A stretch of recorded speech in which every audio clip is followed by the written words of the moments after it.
Muito bem, estamos no ar com mais um boletim analisando a movimentação dos preços da soja, principalmente em Chicago, mas a gente vai falar, obviamente, aqui do Brasil também. No entanto, hoje a gente teve mais um pregão de alta por lá na Bolsa de Chicago. Foram altas de 3 até 5, quase 6 pontos nos principais vencimentos. E é uma sequência de alta que vem sendo registrada lá na Bolsa de Chicago que surpreende. Mas a gente está ali muito próximo de um teto, de uma resistência, que é os 9,80 para o novembro.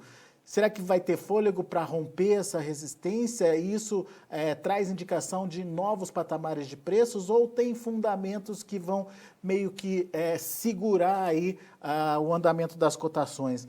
Vamos perguntar para quem entende. Vamos lá para Rio Verde, em Goiás, onde está Enio Fernandes, direto da Terra Agronegócios. Seja bem-vindo, meu caro. Obrigado mais uma vez pela participação conosco aqui no Notícias Agrícolas. 12º dia consecutivo de alta lá em Chicago para a soja, é isso mesmo, Enio? Alexander, antes de começar, é sempre bom deixar claro o prazer que eu tenho em trocar ideia com você. É o 12º dia consecutivo, né, para a soja, né? E o interessante, a gente tem que olhar os detalhes da história, né? O pecado mora nos detalhes. Se você olhar, a gente teve um feriado prolongado aqui nos Estados Unidos. Mesmo assim, na sexta-feira o mercado fechou em alta. Isso é um bom sinal. E de lá, terça e hoje, também fechando em alta, bom sinal. E nós estamos muito perto de um relatório de supply demand do USDA, oferta e demanda mundial do USDA, né? Também do relatório da Conab. Todos os dois vão ser dia 11, né? Era para o mercado estar mais cauteloso. E aí, quando você vê Chicago muito próximo desses 9,80 no contrato de novembro, é um bom sinal. O mercado espera, assim, uma redução dos estoques de passagem, dos carry, lá nos Estados Unidos, né? E tanto para soja quanto para milho. Outra coisa interessante é que, Alexander, quinta-feira e sexta-feira, na madrugada dessa quinta-feira, na próxima sexta-feira, as temperaturas vão ser extremamente baixas nos Estados Unidos. O milho, isso afeta muito pouco, o milho está mais adiantado que a soja, mas ela pode trazer novas percas de produtividade na soja, né? Isso pode também dar mais ânimo no mercado de hoje até sexta-feira. Lembro que sempre, quando a gente tem um relatório do USDA, em alguns momentos a gente tem realização de lucros para pessoas, para os fundos se prepararem para o relatório. Isso nós não estamos vendo. Nós estamos vendo os fundos comprarem diariamente. Mas isso significa o quê, Enio, na prática? Vamos continuar vendo Chicago subir?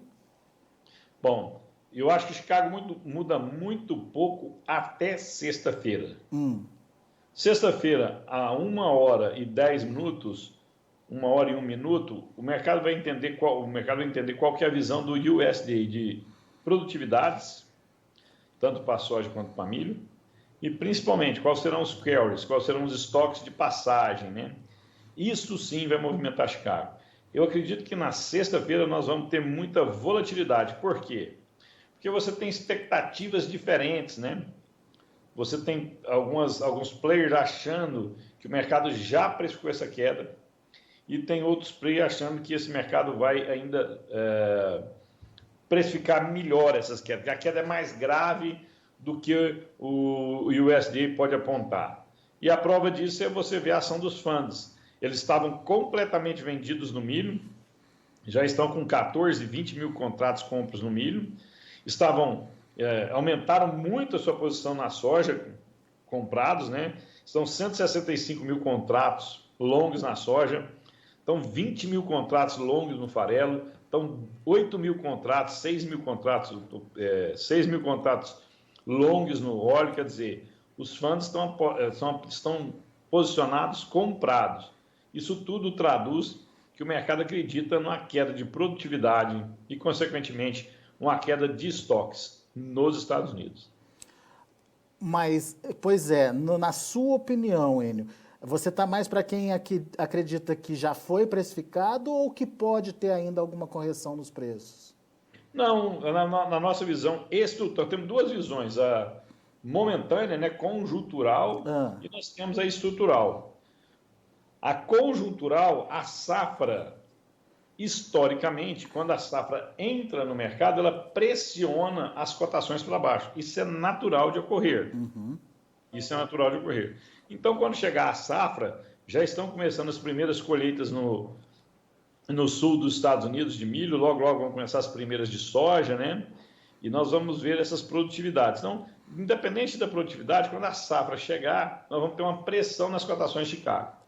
Quando a safra americana tiver com 50% colhido, 55% colhido, perto desses números, aí a gente acredita que nós vamos ter oportunidades de ver Chicago voltar a subir, voltar a operar nesses patamares 9,80, 9,90, $10, alguma coisa próximo disso. Muito bem. Então tem que vender pelo menos metade aí da produção para o mercado retomar o movimento de alta. Vamos pensar o seguinte, o produtor norte-americano, ele precisa irrigar seu caixa.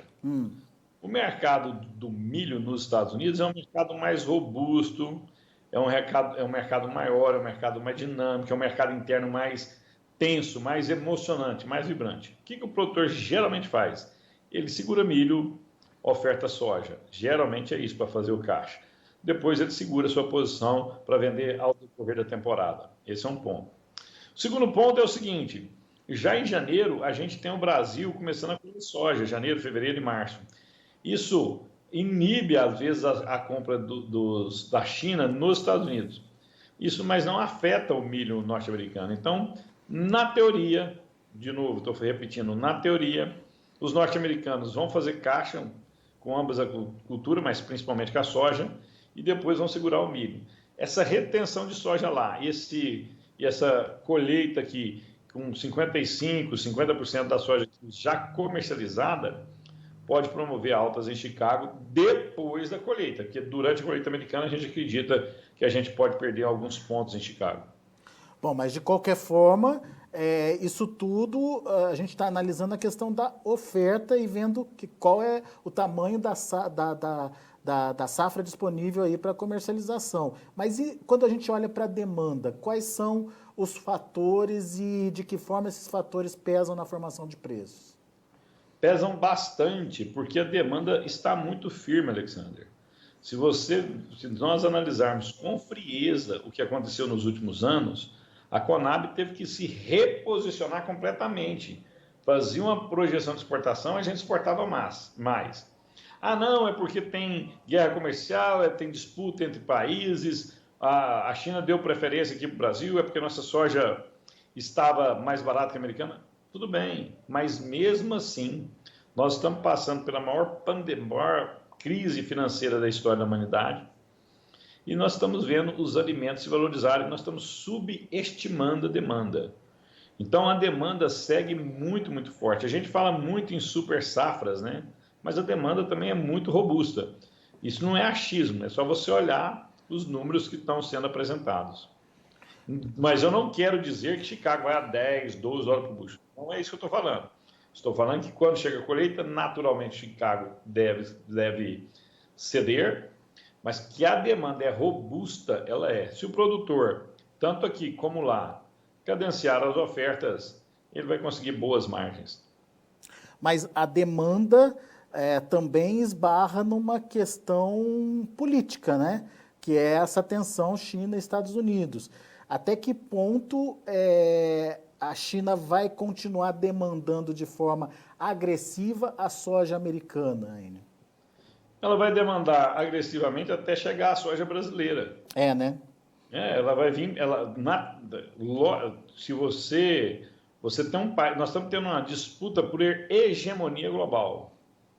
Quando a soja brasileira chegar com maior volume ao mercado, ela vai vir demandar aqui. O Brasil já é, há muito tempo, o maior vendedor de soja para a China. Isso está consolidado, isso não tem volta. Por mais que ele compre. E outra coisa, nós sozinhos também não conseguimos atender toda a demanda chinesa. A China, ou eu gosto me posicionando melhor, as empresas chinesas, o que elas vão fazer? Elas são pragmáticas. O empresário aqui é empresário em qualquer lugar do mundo. Ele tenta comprar pelo um custo menor para aumentar suas margens e continuar investindo no seu negócio. Ele está comprando estrategicamente aqui no momento correto e vai comprar estrategicamente lá no momento correto. Agora a gente tem que levar em consideração o seguinte: a nossa soja tem muita qualidade. O teor de proteína da soja no Brasil, no centro-sul brasileiro, é extremamente importante na hora que você vai fazer a sua conta, fazer farelo. Outra questão, esse dólar a próximo de R$5, Alexandre, nos dá muita competitividade. E o principal ponto, nós somos muito eficientes nas exportações nossas. Esses novos portos que a gente construiu, essa rede Arco Norte, então a gente tem capacidade de exportar com muita velocidade. Então esses três fatores naturalmente deixam o Brasil numa posição extremamente privilegiada. Agora, o Enio, você falou da China comprando nos Estados Unidos até que o Brasil tenha a oferta de volta com a colheita acontecendo aqui. Mas até lá, como a China deve demandar essa soja americana? De forma agressiva a ponto de justificar mudanças nos patamares de preços? Não, isso já aconteceu, né? Nós estamos vendo Chicago subir bem. Lembro que pouco tempo atrás, Alexander, várias pessoas que você entrevistavam falavam da possibilidade de Chicago vir abaixo de $8 por bushel. É só ver as entrevistas aí. Isso mudou completamente, ninguém fala mais nisso, né? A questão é se vai sustentar perto de 9,80, 9,50, 9,30, mas ninguém fala mais abaixo de 9. Isso chegou a ser cogitado. Então, mas lembre-se, nós também falamos aqui, depois que, naturalmente, quando a escassez da soja brasileira surgir, a China não teria alternativa, ela teria que comprar dos Estados Unidos. E foi isso que aconteceu.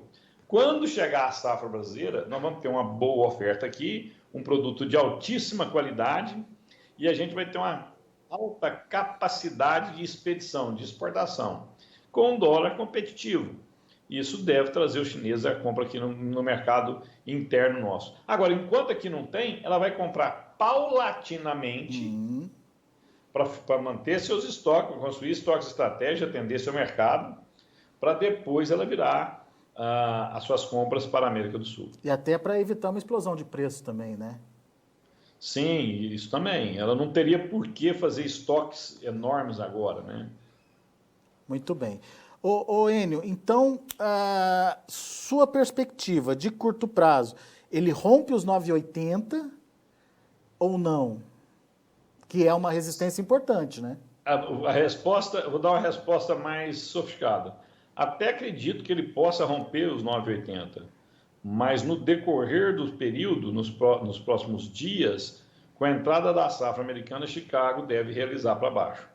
Aí depois que tiver 50% colhido, a gente tem que analisar o quanto Chicago caiu para a gente ver quais são os novos patamares que ele vai buscar. Objetivamente, a entrada da safra americana vai ser um limitador para o movimento de alta que a gente está vendo acontecer nesse momento. Perfeito o seu poder de síntese. Perfeito. Ô Enio, olhando o Brasil, o que a gente pode considerar das negociações e quais são os fatores que o produtor tem que levar em conta para definir se vende ou se não vende, se participa ou se não participa? Não estou falando nem de safra velha mais, porque essa aparentemente o jogo já está jogado, mas principalmente a safra nova. O que faz um empresário, um produtor, tomar a decisão de vender ou não? É a margem de lucro que ele está tendo no processo. Essa é a primeira. Segundo ponto, Alexander, é o quanto ele já vendeu. Nós trabalhamos, o produtor brasileiro ele trabalha com um produto incerto. Vou te dar um dado. Ele pode colher 30 sacos por hectare, 55 sacos por hectare, 90 sacos por hectare. Então, ele não tem certeza absoluta da sua produção. Então, você tem que tomar alguns cuidados. A gente não sabe se pode ter uma seca, se pode ter um excesso de chuva. Já pensou, você está nas vésperas da colheita, a sua safra foi fantástica, tudo indica que você vai ter uma produtividade enorme e vem uma chuva de pedra em cima da sua área, grande parte da sua área é afetada? Por que eu estou falando isso? Você tem que ter travas de segurança. Então, primeiro, se o preço apertado está te dando boas margens de lucro, venda. A gente fala há muito tempo, né? Lucro se põe no bolso. A soja que está cara e que você não vendeu, ela é uma promessa de lucro. Não quer dizer que você vai ganhar dinheiro. Lucro se põe no bolso. Mas você não pode vender tudo, porque você não tem certeza da produção. E quando você tem que fazer o washout lá na frente, você tem que pagar a quebra desse contrato, a não existência do produto, você tem um problema enorme para resolver. Então, se te dando margem à operação, se as margens são saudáveis, o empresário, a pessoa que quer plantar em 2021, 23, 24, 25, até 2200, ele vai tentar travar esses preços para ele ter margem sempre. Aqui, você não pode ser um kamikaze, segurar até o último minuto para ver o que vai dar, a não ser que seu caixa seja extremamente robusto. Mas isso não é saudável. Mas você também não pode vender tudo, mesmo que a margem seja extraordinária, porque você vai ter um risco lá na frente de não ter o produto. Resumo da ópera: é importante participar, garantir essas margens, mas tenha intervalos de segurança. Você não sabe se você vai ter quebra de safra aqui ou não. Você não sabe. Já imaginou se o Paulo Guedes cai? Se tem um problema, se tem algum processo de impeachment com Bolsonaro e esse dólar explode? Tem o outro lado da moeda. Já imaginou se aprova as reformas, se esse dólar cai, se a gente consegue aprovar a reforma fiscal e administrativa de uma vez antes do final do ano, o dólar cai? Então, são várias incertezas. Você tem que tirar esse risco da sua mão. Lucro se põe no bolso. E até essa questão do clima, né? Agora para o início da próxima safra, você bem colocou aí a incerteza do que ele vai ter no final da safra, né? Em termos de volume colhido. O clima está aí trazendo algumas preocupações nesse início aí do plantio, né, Enio? Sim, e não é nem no início do plantio. Eu gosto de falar o seguinte: quem trabalha com mercado ou produtos agrícolas, você tem que estar sempre preparado para o imponderável, que não estava sobre a mesa. Eu acho o melhor exemplo essa chuva de pedra. Caso você está tudo pronto, você fez seu serviço, investiu bastante, clima te ajudou, está perfeito. 20 dias antes da sua colheita, 10 dias antes da sua colheita, dá uma chuva de pedra, destrói sua lavoura. Como é que você faz? Você já está bem vendido, você já vendeu quase tudo. Então, sim, você tem que ter cuidados. A gente tem uma regra de nunca redear mais de 70% da sua operação antes da colheita, que você pode ter surpresa, mesmo que as margens sejam extremamente saudáveis. Agora, cada produtor tem sua regra. Qual região que você está, o risco de uma região é infinitamente menor que em outra região. Você tem regiões no Brasil, Alexandre, que tem 10, 15 anos, que as safras são muito saudáveis, muito constantes, você não tem problema de clima. Nessas regiões você pode ser mais audaz, mais voraz, né? Agora, já imaginou? Olha o que aconteceu no Rio Grande do Sul agora, recentemente, menos de poucos meses atrás. Mercado bom, preço bom, o produtor gaúcho, quando foi colher, não tinha o grão. Uma questão de clima. Quer dizer, isso pode acontecer com você. Você tem que estar preparado para esse imponderável. Mas você acha que no atual momento é melhor se preparar e focar no plantio do que comercializar? Ou dá para comercializar junto aí, Enio? Não, os produtores, quando a gente fala que o Brasil vendeu muito próximo de 50% da safra, tem regiões que já venderam 70% da safra, 60% da safra.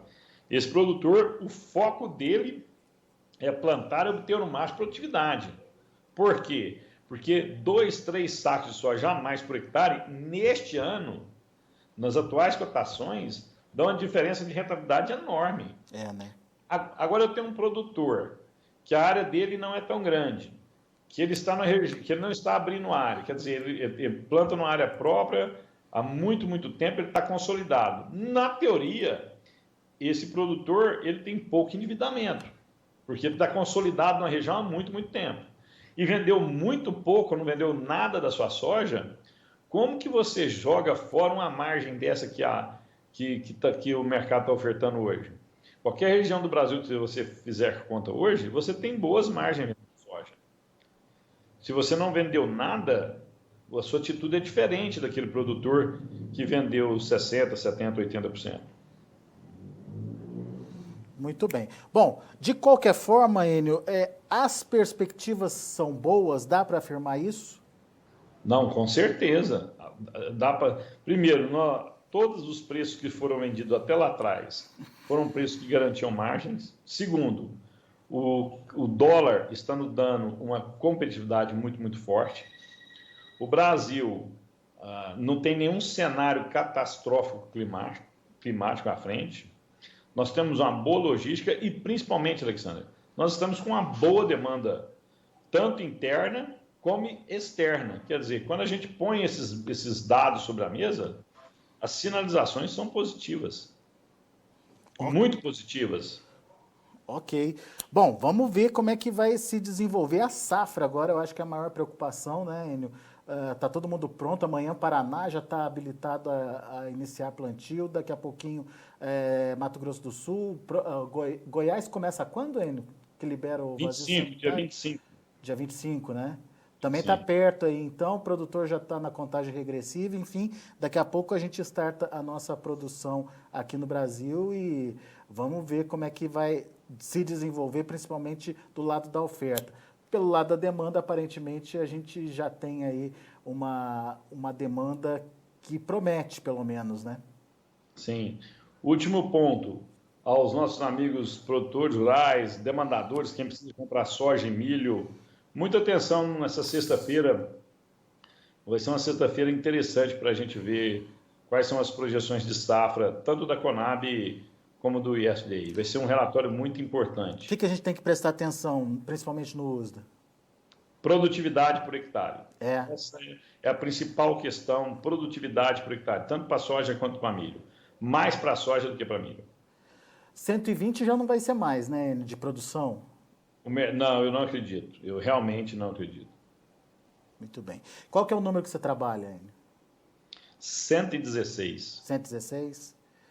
Está abaixo do Profarmer, inclusive. Está abaixo do Profarm, 116 e no milho, 374.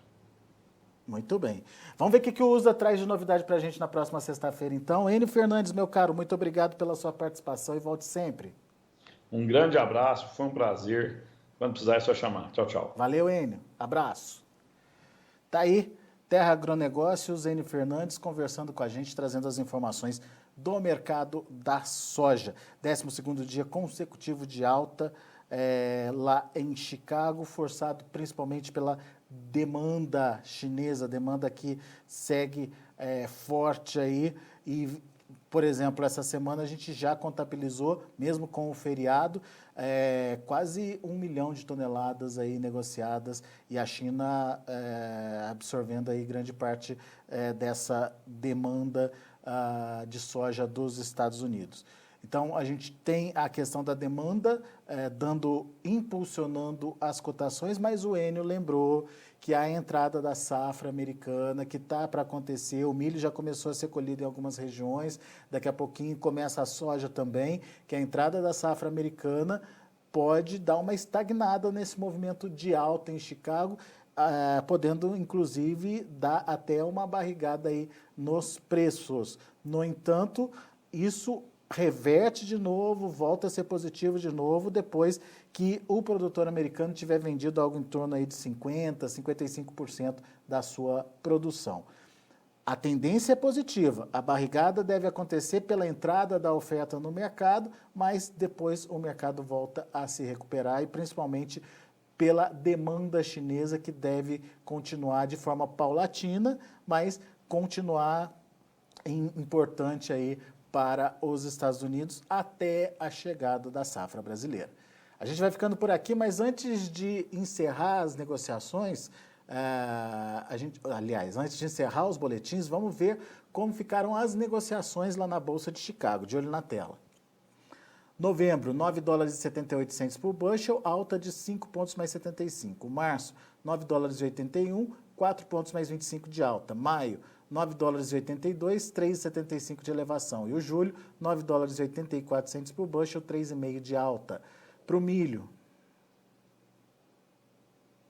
setembro, 3 dólares e 50 centes por bushel, 1 de queda. Dezembro, 3 dólares e 60, 1,5 de queda. Março, 3 dólares e 70, 1,25 de baixa. Maio, 3,77, queda de 1 ponto.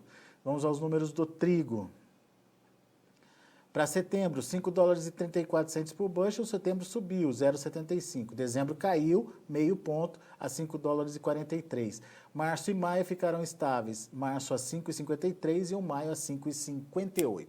São os números de hoje de fechamento do mercado lá na Bolsa de Chicago. A gente fica por aqui, agradeço muito a sua atenção e audiência.